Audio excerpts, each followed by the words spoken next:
and welcome to Empower Your Menopause, the podcast where we take the mystery and sometimes even the misery out of the menopause transition. It's James Ellis here, nutritionist and health coach. And as always, I'm joined by my fabulous fellow health coaching nutritionist, Juli. Hi, Juli. Hey, James, and hi to all of our listeners. We're so excited to have you back for a really special episode. This is our 25th episode. I can't believe it. Can you already? 25 episodes where we get to help women in the menopause transition, gaining more confidence and clarity. It's pretty exciting, eh?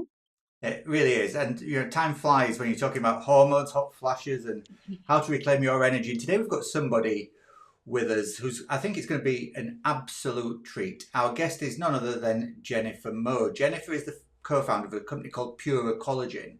And she joined us earlier this year in our Club Fabulous Beyond 40 membership group to do a talk to the members there.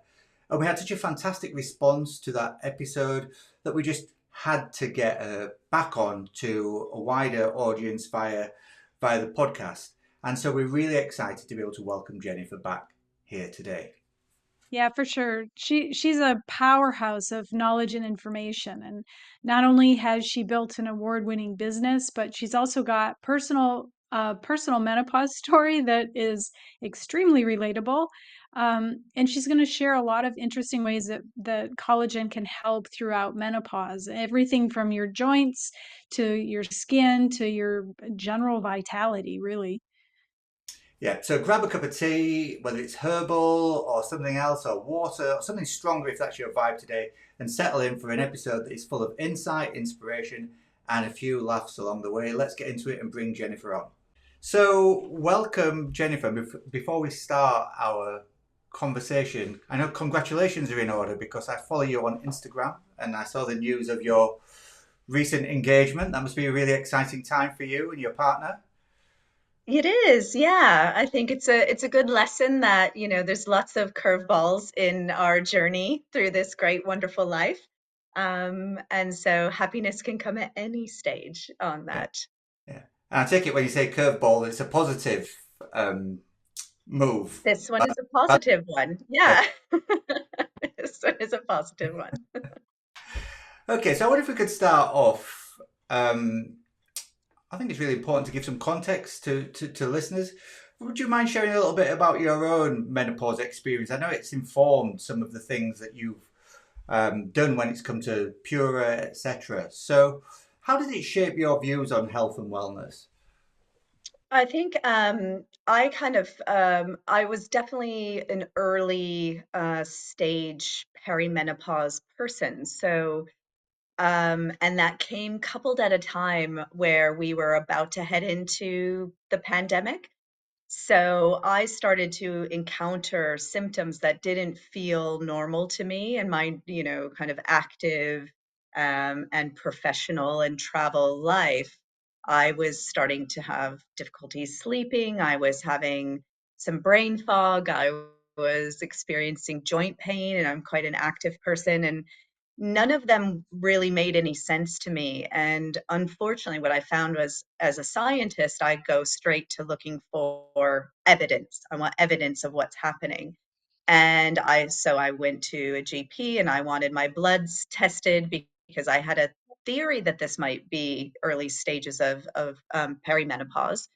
And I was I was kind of addressed in a way that I was being silly, that I was too young to be having these experiences, that there was absolutely nothing wrong. They didn't want to run my blood work because they said it could change any given day, so it wasn't going to give any kind of answer to what was happening.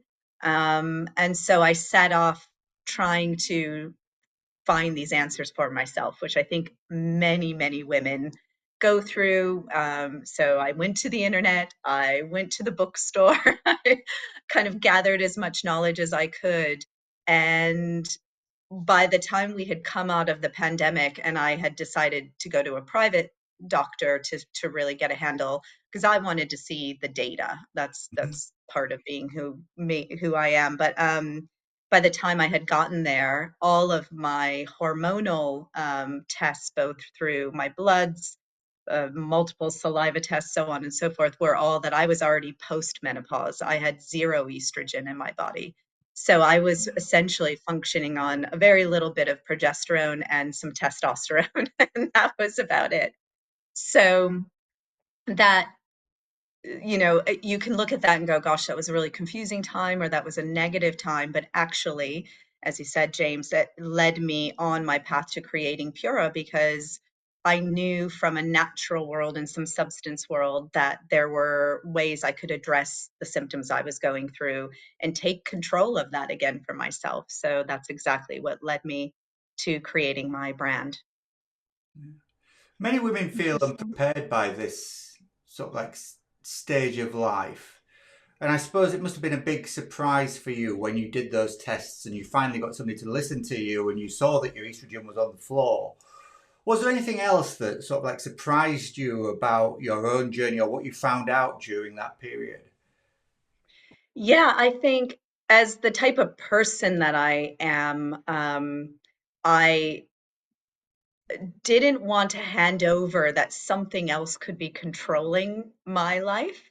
I just thought if I work out and if I eat well and if I do all these things, I could somehow escape this thing, that there was nothing that was going to take hold of me and control my life. And I've been that, from being a young athlete in America, being told to get up and walk it off. It was like I had this get up and walk it off attitude that I could manage menopause that way, which is bonkers now that I'm, several years into it. Yeah. And, I'll be 52 in, gosh, like 3 weeks' time now. But yeah, I think that was the hardest thing for me to go, you don't have any control or a playbook to look at and say, this is how I'm going to get through this stage. Because every day was different. Every moment, some days I felt great and had loads of energy, and some days I didn't. Some days I was confident, some days I was questioning everything I was doing. And it was really, for me, the lack of control and not, and especially on the supplement side as well. And I've spent my career in this space, there wasn't just a one thing that could fix it. Like there wasn't one area I could turn to and address, as we now know in the UK, it's an evidence base that there's 48 documented symptoms. How are you going to make something that covers 48 symptoms? So I think that was the hardest wake up moment for me through my journey.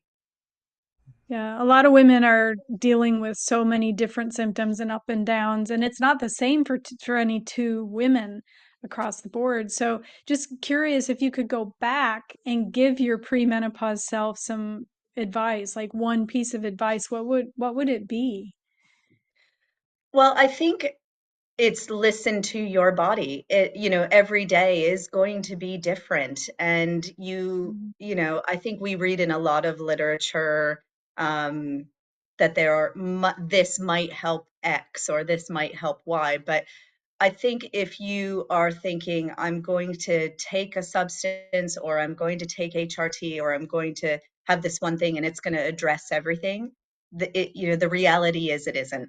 And so if we stop Yeah, looking for a one-stop shop and realize that we are holistic beings, we have lots of different facets to our lives, and that journey through menopause is also going to have lots of different facets to it. And what worked for you one week maybe isn't going to work for you 3 weeks from now.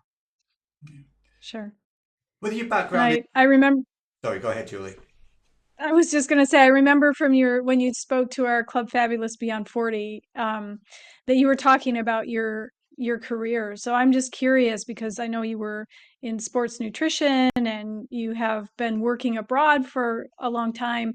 How did that prepare you for co-founding Pura Collagen? Again, it was, I think, with the way Pura came about, it was many things happened at the same time to make this a moment. I reflect, the pandemic was horrible. It was horrible for my own Mm, family. And I have parents living in the US and I was in the UK, and the children and I were on our own. But equally, we couldn't get to the US to help my parents, who both got very sick. So it was a really isolating, scary time. And the company that I had been with right before lockdown had just sold in the US. So my job was also about to transition and go away. I knew it was coming, so I was interviewing for a few other things, but all of this kind of unrest happened all at the same time. And I'm going through perimenopause at that time. And I'm a, separated person. So it was a really scary, unknown space. And again, that kind of need to gain control over things is really what was the starting point for Pura. I all of a sudden was on, video screens and FaceTime and talking to people because you weren't seeing people in person. And I, it was a funny moment. I remember kind of the 50th time, like looking back at myself on a screen going, oh my gosh, do I really look like that? Because we never stared at ourselves so much. Yeah. And thinking, wow, I've really changed because I'm also not seeing anyone. I'm not having a check-in. I'm not needing to go upstairs and get ready to go out. So I was looking at my skin and going, wow, that's really changed. And I had been a real lover of the collagen space, but in the capacity of where I had worked before, we worked with different types of proteins, and collagen was not one of them.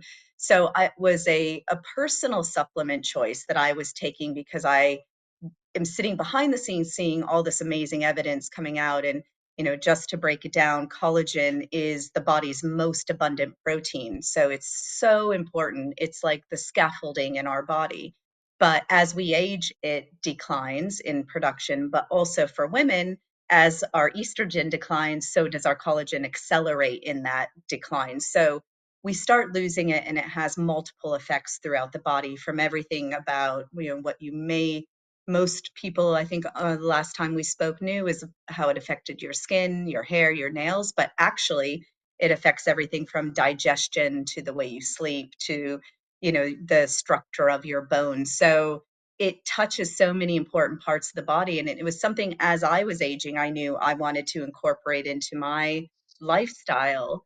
And during that really scary moment in time, with all those different things happening in my life, I went back to what's comforting to me, and what's comforting to me is science and creating. And so by the kind of end of the first lockdown, I had formulated, I think, about 30 products, which I think was a bit of mania. But it was a safe space for me because I could look at evidence-based work, and I could look at ingredients, and then I was thinking about how they interacted with one another, and that felt sure, that was stable. So I took that kind of fear and what felt unknown and put it back into what's always been comforting to me, which is science. So that Sure. was really Well, the and I genesis know, of that.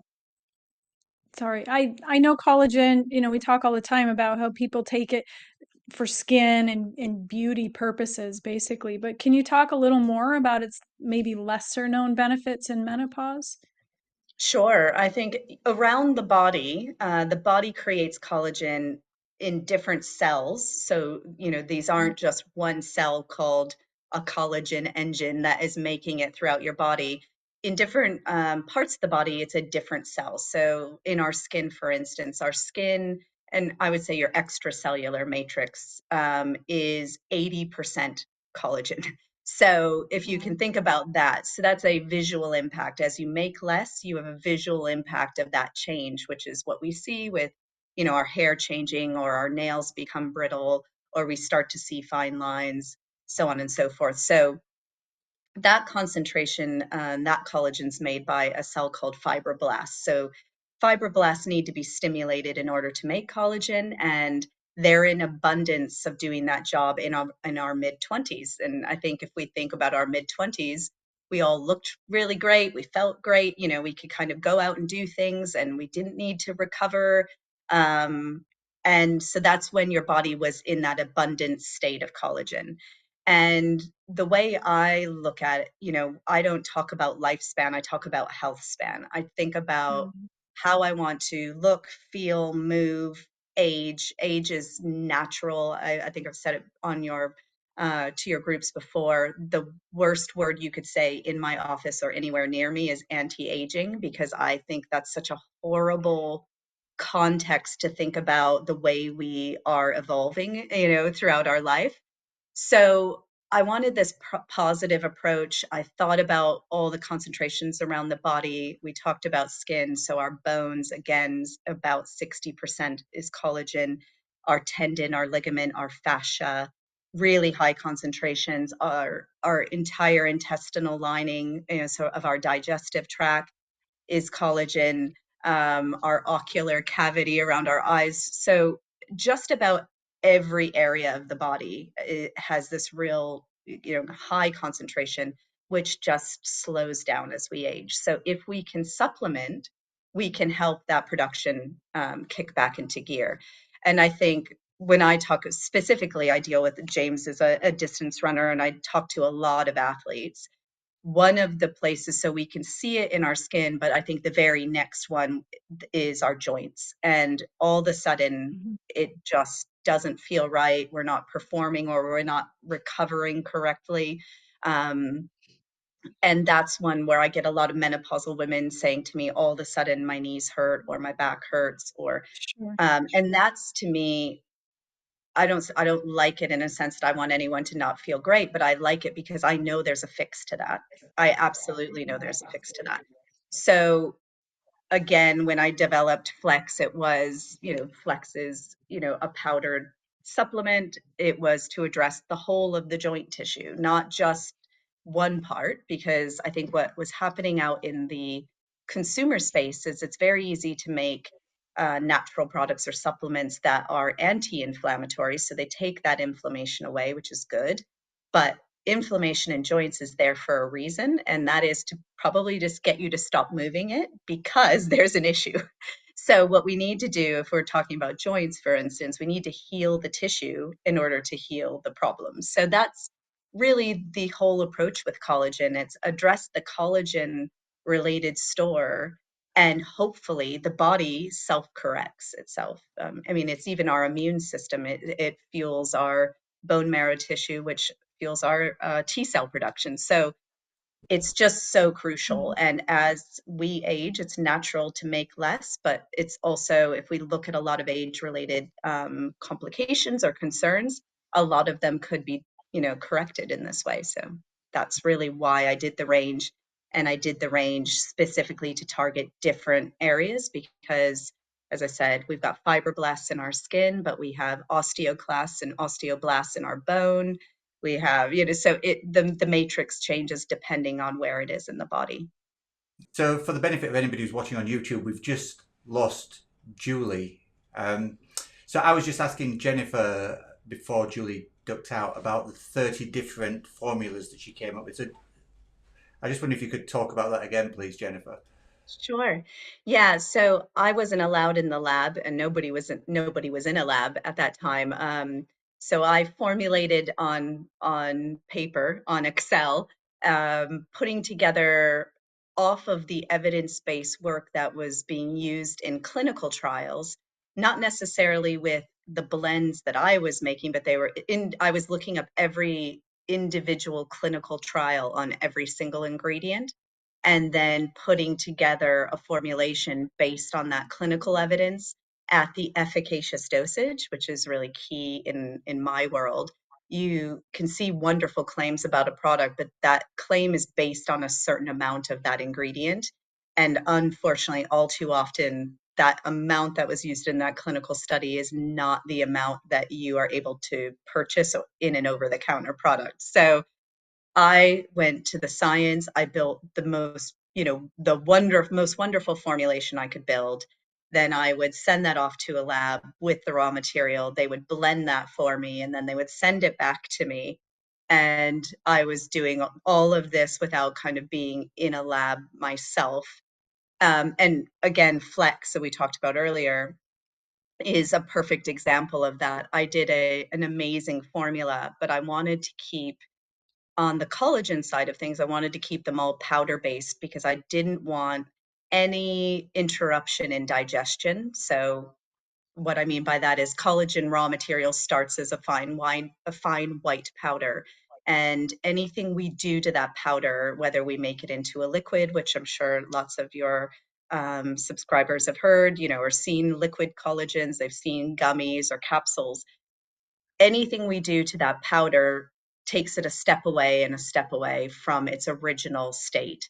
So I felt really passionate. I wanted Pura to stay powdered based, but I was using an ingredient in Flex, which I love, but it does not have a great user experience. It has a bit of an odor and it definitely has a bit of a taste. And no matter how much I worked on it, I could not get that ingredient to work in the formula that I was making with Flex. And what I had to do with myself is go, okay, what's the hero here? The hero were the two collagen peptides. And as much as I love that other ingredient, it wasn't necessary to putting out an amazing product that still hadn't ever been out on the market before anyway. So there were lots of funny moments of compromise when you're looking at empirical data and then getting a real world example of what is actually going to go to the customer, and is the customer going to use this every day, which is the crucial part. I don't care if a person's buying Pura Collagen or any other collagen, you have to take it every day for it to do its job. And so my point when I started blending work was, oh my gosh, I'm used to taking things that taste terrible, but is my mom going to put that in her coffee? No way. So I really had to think about that user experience, which as a scientist was not something I ever really considered. I just thought it's good for you, take it. Um, so that's different about the commercial world. But yeah, they were 30 different formulas on Excel. Right. And I really like, they were everything from, I had effervescent tablets. I was thinking about, there's lots of people out there who can't swallow well. Would this be easier? So I was just kind of in this real manic moment of creating, which in the end, I launched 2 products. So if that tells you anything about what really works, it went from 30 to 2. I'm curious to know, you've worked in the supplement industry for a long time, and I've prescribed supplements to clients for a long time. There's a lot of conflicting information out there and some negative talk around supplementation in general, but I think Mhm. particularly around the collagen industry. What do you say to skeptics about the benefits of collagen, given that you've researched this from an obviously really high level scientific point of view? Yeah, I think I am the dinner party guest who gets put on the spot probably the most. The banker never gets put on the spot, but the person who does supplements always does. And people have this attitude of, well, prove to me that this works. And my counter to that is always, well, I don't actually have to prove it to you because I have clinical data. So we have scientific proof. I think where the gap is with the consumer is that the clinical studies that are done around collagen and collagen peptides rarely make it to the consumer. The raw material manufacturers who produce this collagen are the ones who do the clinical work, and the headlines are always taken from those studies. So all the benefits you've heard about collagen are taken from those studies, but that doesn't mean that that collagen supplement is actually using that raw material. And this was the departure for me. This was the other puzzle piece with Pura, was that when I looked at what was available in the UK market, I was not engineering the Pura blends in the beginning for as a commercial product. I was doing it for myself. So I was looking at this data and then looking for products to buy, and I couldn't find them. And I'm like, but there's very clear what they used and why isn't it here? So that was really another aha moment where I went, most people aren't looking much past this will help your hair look wonderful. Um, and I don't know how we can help that. The only thing that I will say to the consumer is one of the good things about the UK and Europe is the laws around packaging and what you can say on pack and claims is very strict. It is way stricter than in the US. And in other parts of the world, there's very little kind of consumer safety around claims. So we are in the UK and Europe in the strictest rule book. And what I do say to consumers is, if a product has been marketed to you on social media or on a website and it says it can do everything under the sun that's going to just make you feel and look great and fix all your problems, when you buy that product and you look at the packaging, if it doesn't say that on the packaging, the reason it doesn't say it is because it cannot clinically back up the claim. So when I designed Pura, one of the things I really thought about was the packaging. And I wanted the front to be what's called the billboard. And if this is sitting on a shelf in Holland and Barrett or in Boots, I'm not standing next to it to talk to people. And I think they would be very grateful for that, because they would end up there for 25 minutes. But I'm not there to do that job. I need this to talk to the consumer as they're, looking at it, and hopefully then they pick it up. So everything that we say on our marketing and our social marketing is directly correlated to what we can say on our packaging. And so if anything, I would say the one thing that a consumer can empower themselves with is read that label. And if what you saw on the social media feed doesn't match what it says on that label, the disconnect is that the ingredients in it cannot make that claim. Right. That's amazing. Well, we do make a lot of those recommendations for our clients, whether it's food or supplements or anything else they're interested in. Read the label, educate yourself, make sure you know what it is you're putting into your body. It's so important. So I'm curious, is there an optimal age or stage of menopause to start taking collagen to get the maximum benefit?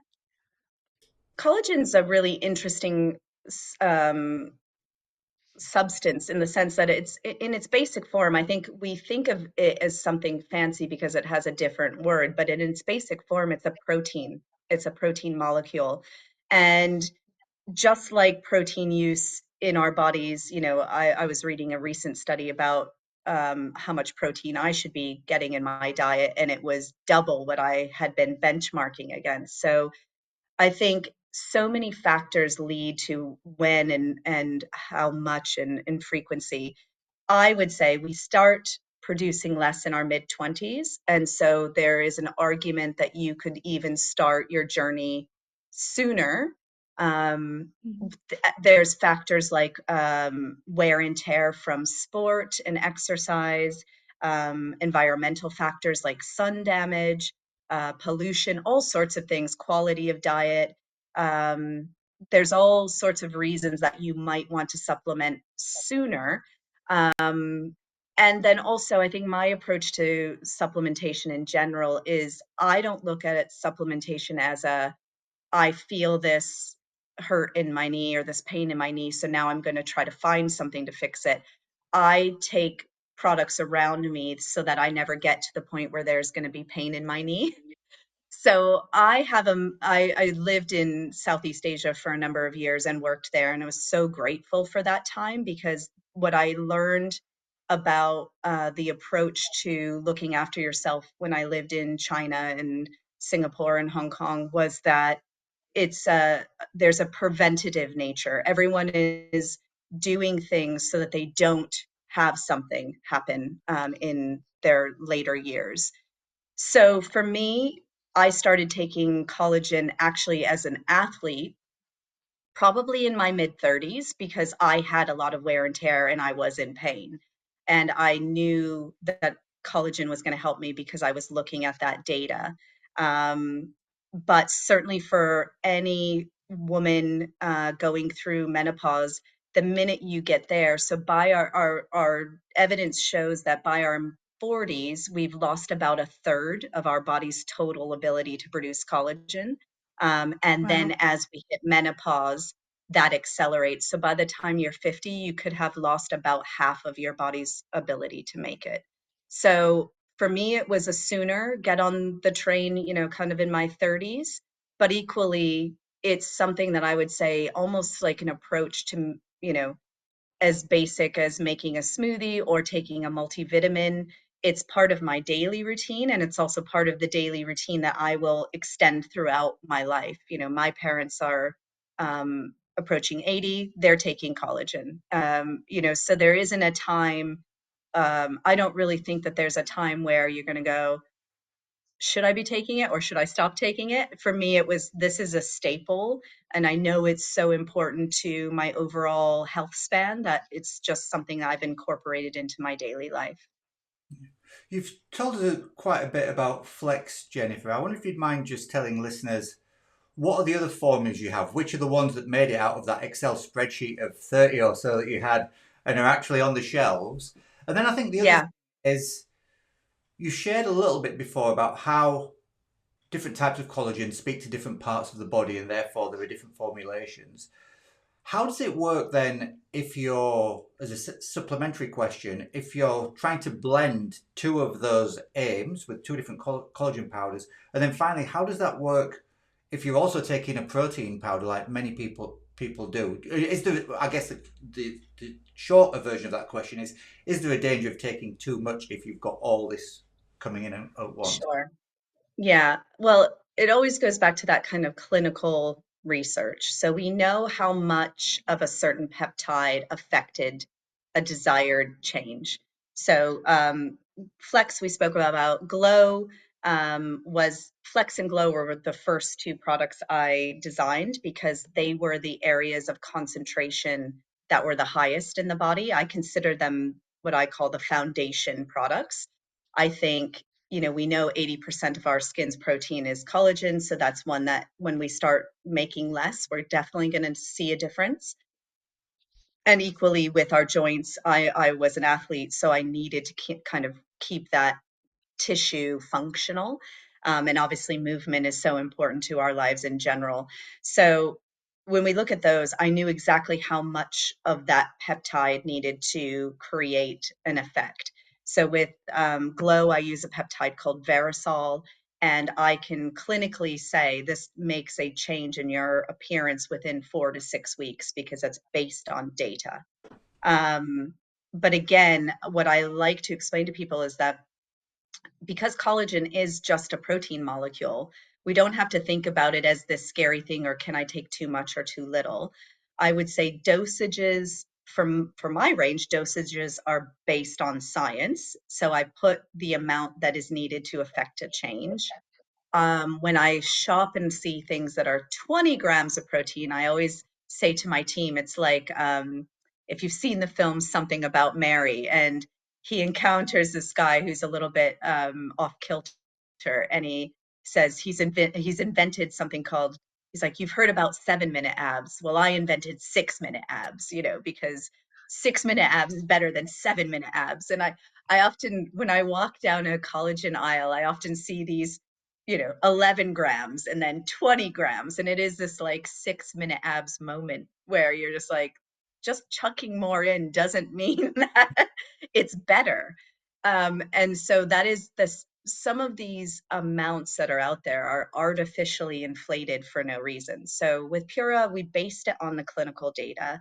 And because the peptides are, so they're bioactive peptides, that means that they've gone through, so hydrolyzation, which makes the molecule small enough to digest.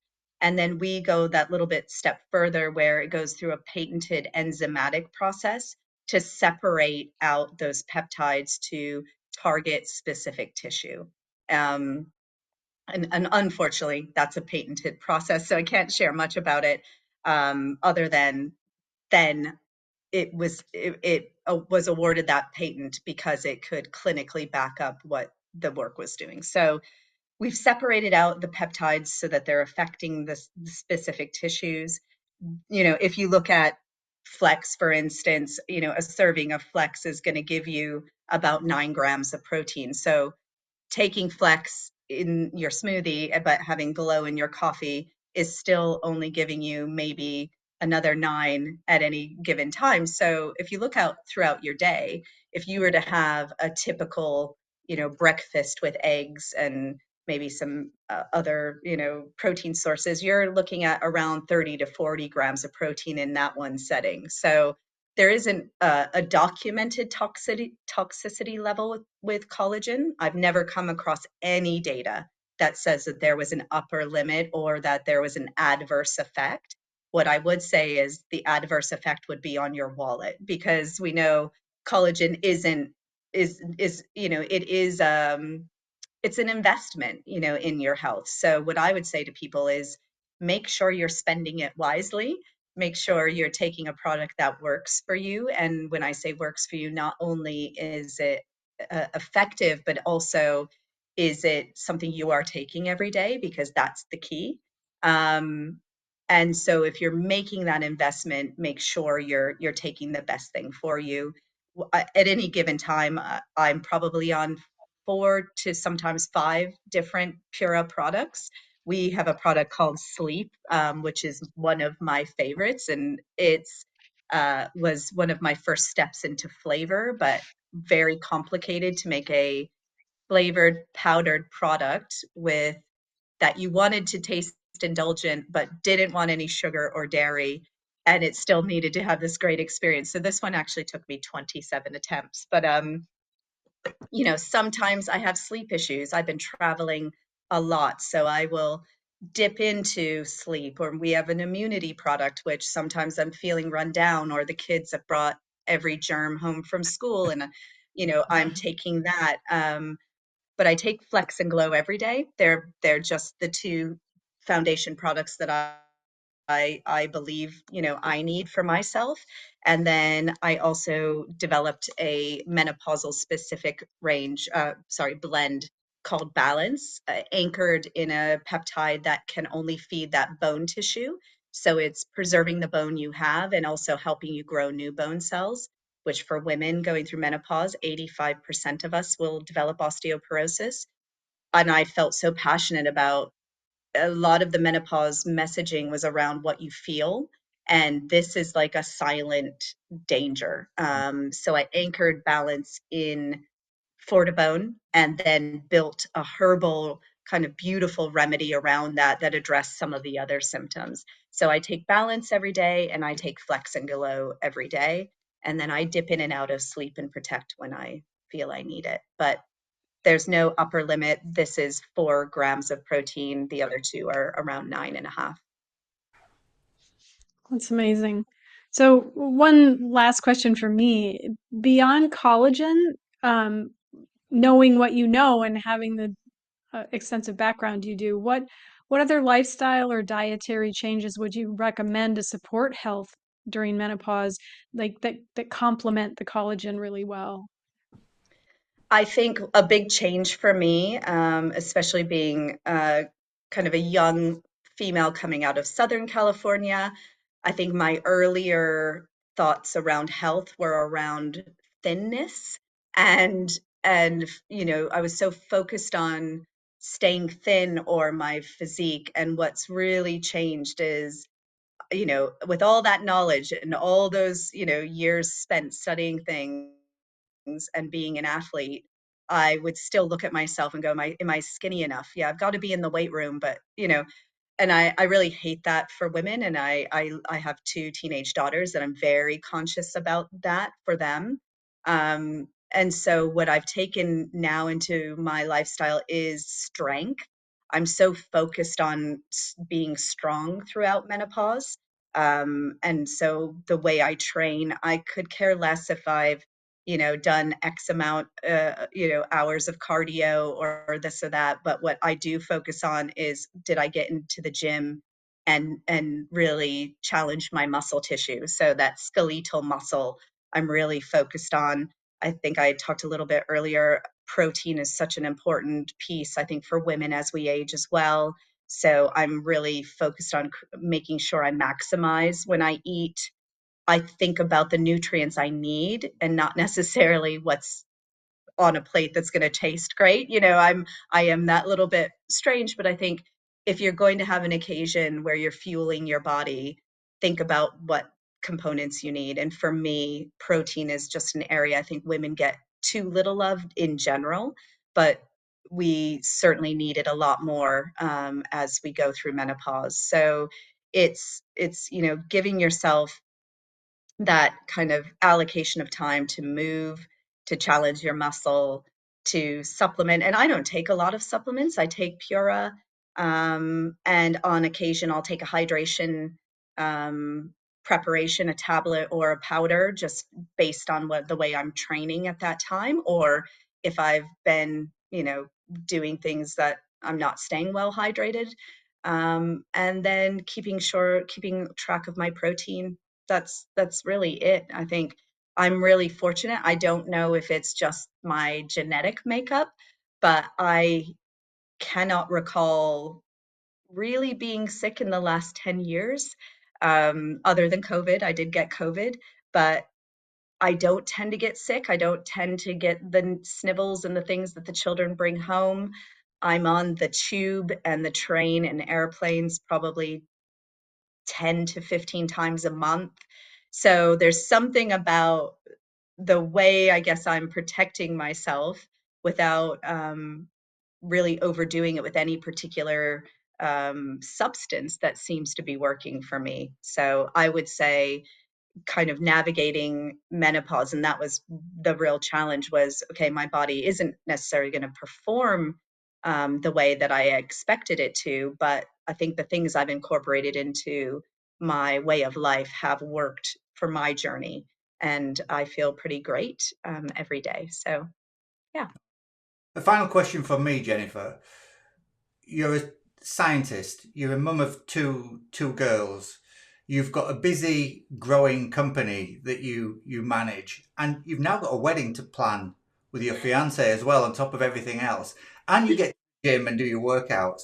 One of the things that most of our clients and our listeners tend to struggle with is this concept of not being able to fit enough in. They just don't have any time. They can't expand the day and add more hours. Mhm.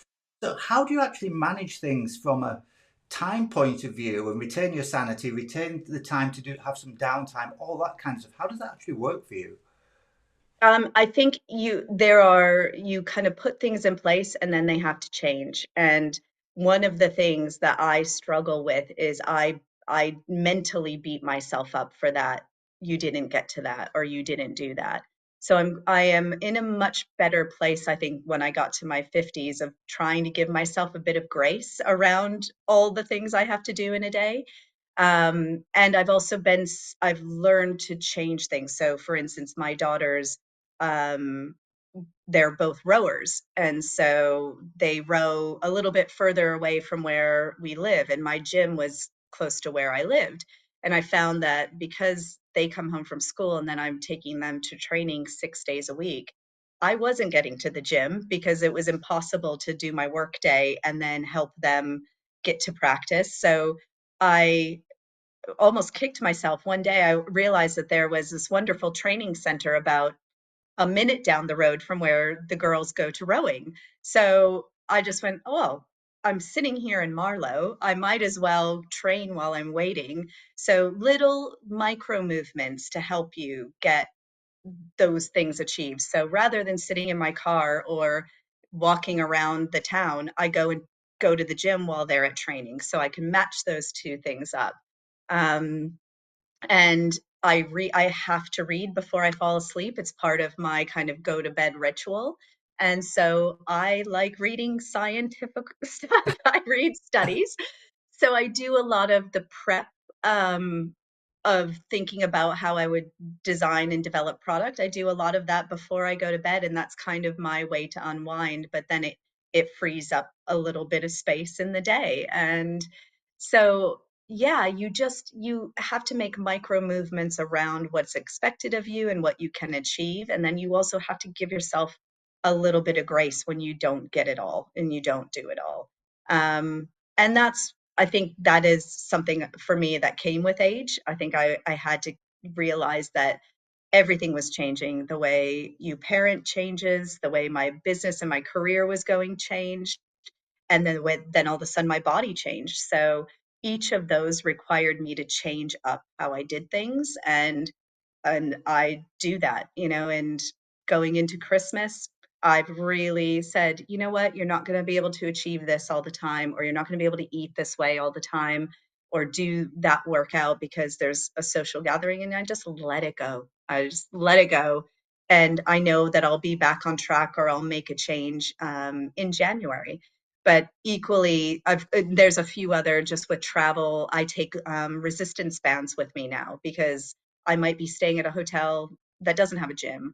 And even if I sit at my desk, I can put resistance band around the bottom of my leg, and I can do abductor, and I can do things. So I find if I get little snippets of like 10 or 15 minutes, I'll do, 100 push-ups, or some squats just in the middle of my day, just to kind of keep movement in.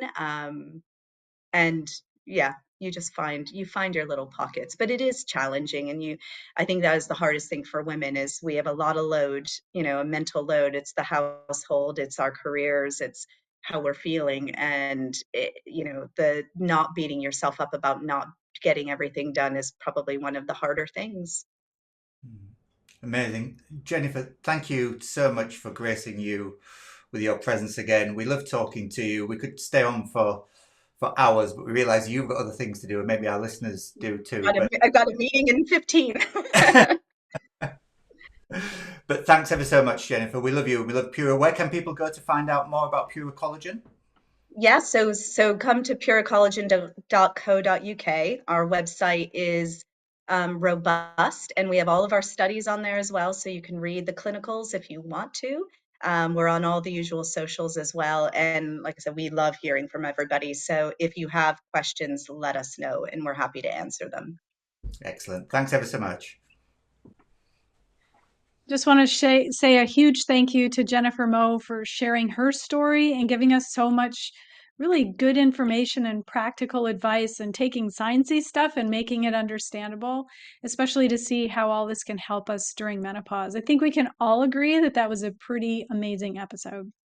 Absolutely. And before we go, we want to leave you with a couple of ways that you can take some action to make 2025 your absolute best year yet.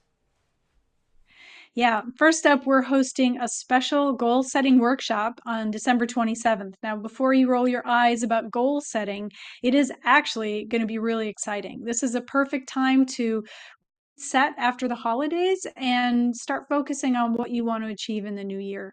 So, this isn't just us talking about goals. We're going to guide you through creating realistic and meaningful health goals so that you can stay consistent. We'll share our best strategies for doing that. And we're going to do our best to set you up for success in 2025. You can sign up at goals.fabulousbeyond40.com. And of course, we'll put that link in the show notes. And if you're one of those people who's catching this episode after December 27th, first of all, my question is why? But if you've done that anyway, don't worry. You can still find ways to work with us to set yourself a goal for next year. We offer a free introductory call where we help you find clarity on your health and fitness journey through the menopause transition. It's a no pressure chat designed to give you some real actionable insights and support you need to be able to thrive. So you can jump onto freecall.fabulousbeyond40.com, select whether you prefer to speak to me or whether you prefer to speak to Julie. Neither of us will be offended if you choose the other one. And you can just pop on there, check it against your diary, choose a time and book in. So that's freecall.fabulousbeyond40.com. And again, we'll put that in the show notes too. Terrific. I think that's all for now. So if you enjoyed today's episode, of course, please don't forget to subscribe, leave us a review, and share it with a friend who maybe could use this kind of menopause mojo to help them through the transition themselves. So until then, it's James and Julie saying, stay strong and stay fabulous.